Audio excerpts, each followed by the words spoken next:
Assalamualaikum warahmatullahi wabarakatuh. Perkenalkan, nama saya Jirana Rusdin dengan NIM A01200005. Baiklah, langsung saja saya akan menjelaskan beberapa materi tentang ekonomi mikro.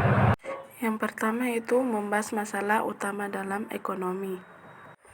Bagian A yaitu konsep dasar ekonomi, di mana masalah ekonomi yang timbul sebagai adanya berbagai jumlah ragam kebutuhan manusia yang sangat banyak, dan sedangkan alat pemuas yang sangat relatif dibandingkan dengan kebutuhan manusia tersebut. Dengan semakin majunya peradaban manusia semakin cerdas dan semakin banyak kapital yang mereka miliki. Tujuannya yaitu untuk meningkatkan kemampuan mereka dalam menghasilkan barang dan jasa yang akan digunakan oleh manusia tersebut untuk memenuhi kebutuhan mereka. Bagian B yaitu ekonomi mikro dalam kerangka ilmu ekonomi. Ilmu ekonomi ini dibagi menjadi 3 kelompok.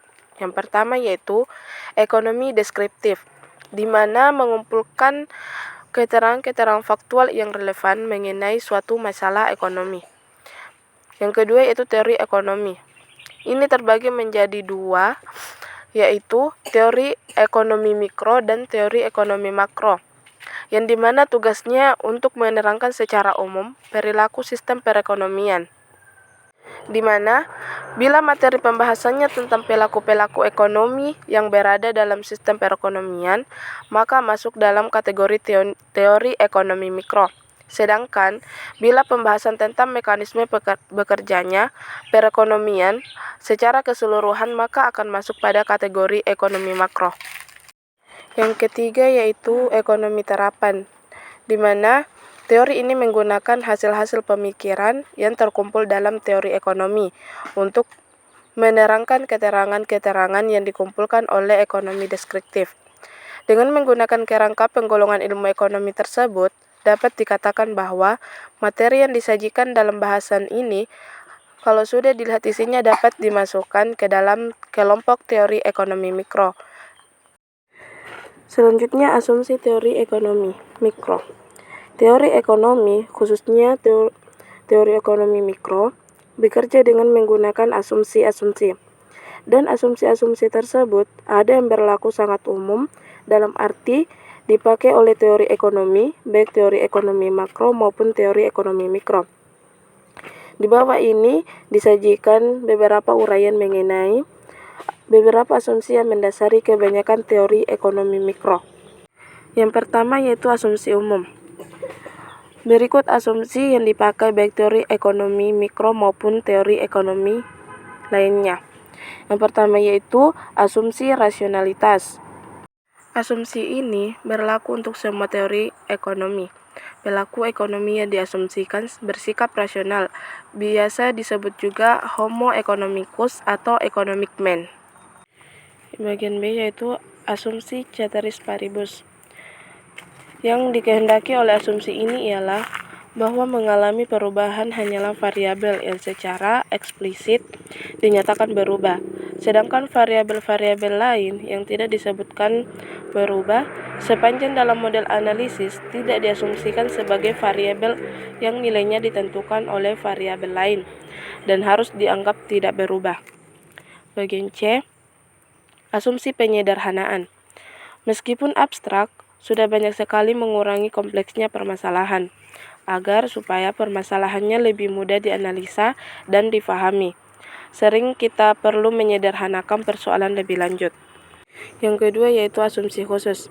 Antara lain yang penting ialah asumsi equilibrium parsial dan asumsi tidak adanya hambatan atau proses penyesuaian. A. Asumsi equilibrium parsial. Untuk sebagian besar model-model analisa ekonomi mikro, seperti halnya dengan seluruh isi buku, didasarkan kepada asumsi berlakunya equilibrium parsial yang mengasumsikan tidak adanya hubungan timbal balik antara perbuatan-perbuatan ekonomi yang dilakukan oleh pelaku-pelaku ekonomi dengan perekonomian, di mana pelaku-pelaku ekonomi tersebut berada.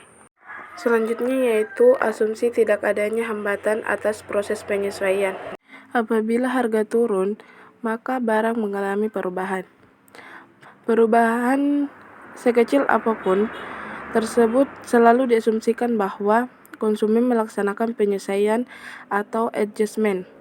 Menurut banyak hambatan-hambatan yang menyulitkan pelaksanaan penyesuaian tersebut, seperti faktor fisiologi, sosiologi, politik, dan sebagainya, dapat merupakan penghambat terhadap penyesuaian tersebut. Selanjutnya, asumsi khusus model analisa ekonomi mikro. Di samping menggunakan asumsi umum teori ekonomi dan asumsi-asumsi khusus teori ekonomi mikro, seperti yang telah diuraikan di atas, kita juga dapat menggunakan asumsi-asumsi yang lebih khusus, yaitu seperti asumsi-asumsi yang hanya dipergunakan dalam model analisa tertentu. Aktivitas pelaku ekonomi. Bagian A, aktivitas ekonomi. Ilmu ekonomi mempelajari hubungan antara keinginan manusia dengan sumber daya, di mana keinginan manusia tidak terbatas jumlahnya, sedangkan sumber daya yang dibutuhkan terbatas, baik dalam jumlah maupun dalam mutu. Dengan demikian, terjadi ketidakseimbangan antara jumlah keinginan manusia dengan jumlah sumber daya itu. Ketidakseimbangan inilah yang menimbulkan aktivitas ekonomi. Selanjutnya, pelaku-pelaku aktivitas ekonomi.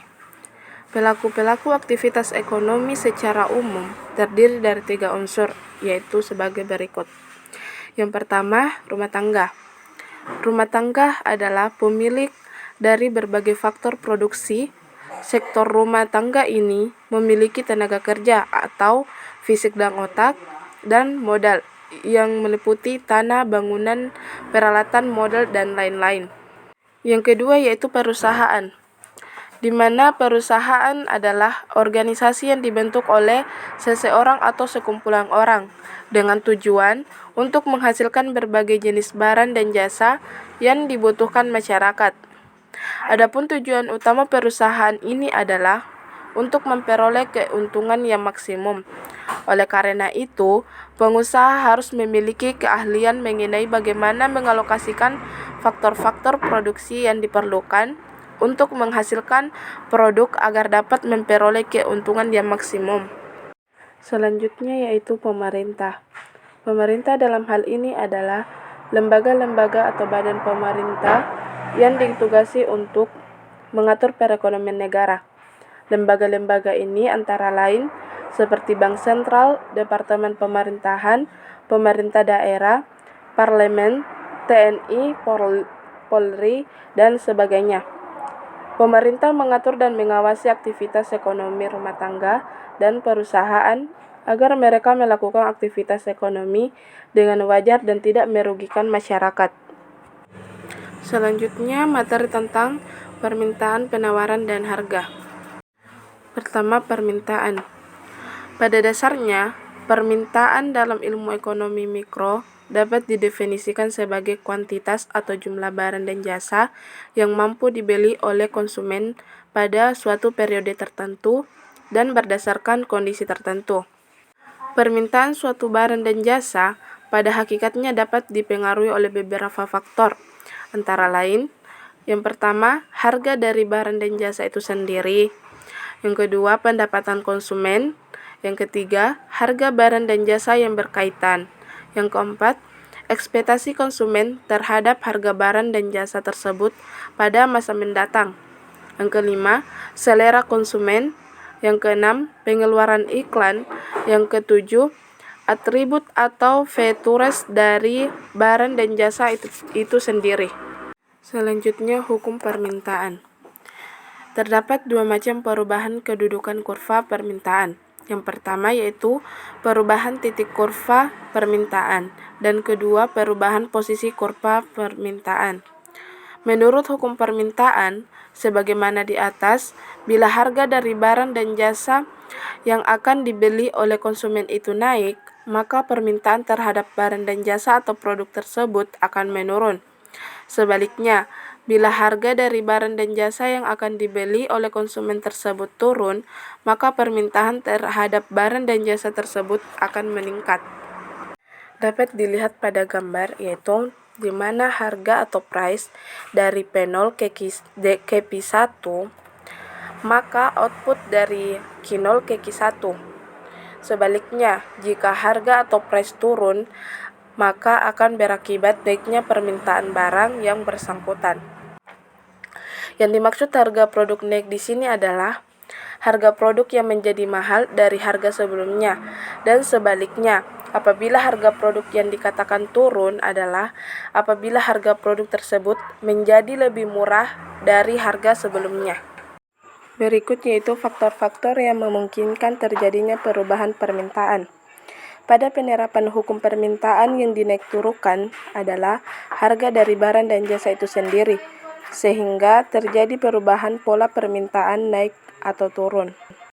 Naik turunnya pola permintaan konsumen terhadap barang dan jasa, selain daripada itu adalah bila terjadinya perubahan faktor-faktor yang memungkinkan terjadinya permintaan, yaitu berubahnya salah satu atau secara bersamaan faktor-faktor independen berikut. Yang pertama yaitu berubahnya harga dari barang dan jasa itu sendiri. Kedua, berubahnya pendapatan konsumen. Ketiga, berubahnya ekspektasi konsumen terhadap barang dan jasa. Keempat, berubahnya selera konsumen terhadap barang dan jasa. Dan yang terakhir, berubahnya jumlah pengeluaran iklan yang dilakukan. Jika salah satu atau secara bersamaan dari beberapa faktor di atas berubah, maka perubahan yang terjadi adalah pergeseran kurva permintaan. Dapat dilihat pada gambar, yaitu bila pendapatan konsumen Y meningkat, maka kemampuan konsumen untuk berkonsumsi akan naik. Akibatnya, permintaan barang atau Q naik dari Q0 ke Q1. Kenaikan jumlah barang yang diminta tersebut terlihat dengan bergesernya kurva permintaan dari D0 ke D1. Dan dalam hal ini diasumsikan bahwa di mana harga tidak mengalami perubahan, dan sebaliknya, kalau pendapatan konsumen turun, maka permintaan barang juga akan turun dari Q0 ke Q2, dan kurva permintaan bergeser ke kiri dari D0 ke D2. Selanjutnya yaitu penawaran. Pada dasarnya, supply dapat didefinisikan sebagai kuantitas atau jumlah barang dan jasa yang ditawarkan untuk dijual di pasaran oleh produsen pada suatu periode tertentu dan berdasarkan kondisi tertentu. Adapun hukum penawaran yaitu jika harga naik, maka jumlah barang yang ditawarkan akan meningkat, dan jika harga turun, maka jumlah barang yang ditawarkan juga akan menurun. Berikut gambar kurva penawaran dan hukum perubahan harga. Dapat dilihat pada gambar, bila harga atau price dari P0 ke P1, maka Q atau output dari Q0 ke Q1. Sebaliknya, jika harga atau price turun, maka berakibat penawaran barang yang bersangkutan juga akan menurun. Adapun faktor-faktor yang memungkinkan terjadinya perubahan penawaran.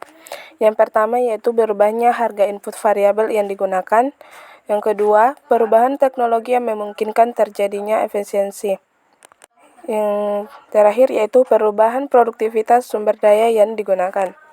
Jika salah satu dari faktor-faktor ini berubah, maka akan terjadi pergeseran kurva penawaran. Berikut gambar pergeseran kurva penawaran. Dapat dilihat pada gambar, apabila harga input yang digunakan dalam proses produksi turun, maka produsen meningkat jumlah produksi dari Q0 ke Q1, dan akibatnya kurva penawaran bergeser dari S0 ke S1. Begitu juga sebaliknya, jika harga input yang digunakan dalam proses produksi naik, maka produsen akan menurunkan produksinya dari Q0 ke Q2, hingga kurva penawaran bergeser ke kiri dari S0 ke S2. Berikut keseimbangan pasar demand dan supply. Berikut kurva keseimbangan pasar yaitu berupa kurva keseimbangan antara kurva permintaan dengan kurva penawaran. Dapat dilihat pada gambar. Adapun keterangan pada gambar yaitu D itu melambangkan kurva permintaan, S. Kurva penawaran. P. Harga. Q sama dengan kuantitas atau barang. Dan E. O sama dengan titik equilibrium. Pada harga tingkat P0 dan jumlah kuantitas Q0, terjadi perpotongan antara kurva permintaan dengan kurva penawaran, di mana tingkat perpotongan kedua kurva tersebut adalah titik keseimbangan pada saat terjadinya keseimbangan harga. Selanjutnya yaitu harga. Harga dan jumlah barang yang diperjualbelikan di pasar ditentukan oleh permintaan dan penawaran barang tersebut, di mana harga pasar atau harga keseimbangan adalah tingkat harga di mana jumlah barang yang ditawarkan oleh para penjual sama dengan jumlah barang yang diminta oleh para pembeli. Penentuan harga dan jumlah barang yang diperjualbelikan dalam keadaan keseimbangan dapat dilakukan melalui 3 cara, yaitu dengan menggunakan tabel, grafik, dan matematik. Berikut gambar kelebihan permintaan dan penawaran. Berdasarkan pada gambar tersebut, pada harga 500, kurva penawaran terletak di sebelah kanan kurva permintaan, yang berarti penawaran melebihi permintaan. Dan dalam keadaan tersebut disebut kelebihan penawaran. Sebaliknya, pada harga di bawah 500, kurva permintaan berada di sebelah kanan kurva penawaran, yang berarti permintaan melebihi penawaran. Dalam keadaan demikian disebut kelebihan permintaan. Pada harga 500, kurva permintaan berpotongan dengan kurva penawaran, yang berarti permintaan sama dengan penawaran. Dan keadaan demikian disebut keadaan keseimbangan atau equilibrium. Jadi, di titik E yang merupakan titik potong kurva permintaan dan kurva penawaran dapat ditentukan dengan harga pasar dan jumlah barang yang diperjualbelikan pada harga tersebut. Nah, dalam contoh ini, harga pasar adalah 500 dan jumlah barang yang diperjualbelikan pada harga tersebut adalah 50. Sekian dari materi yang saya bawakan. Apabila ada kekurangan mohon dimaafkan. Assalamualaikum warahmatullahi wabarakatuh.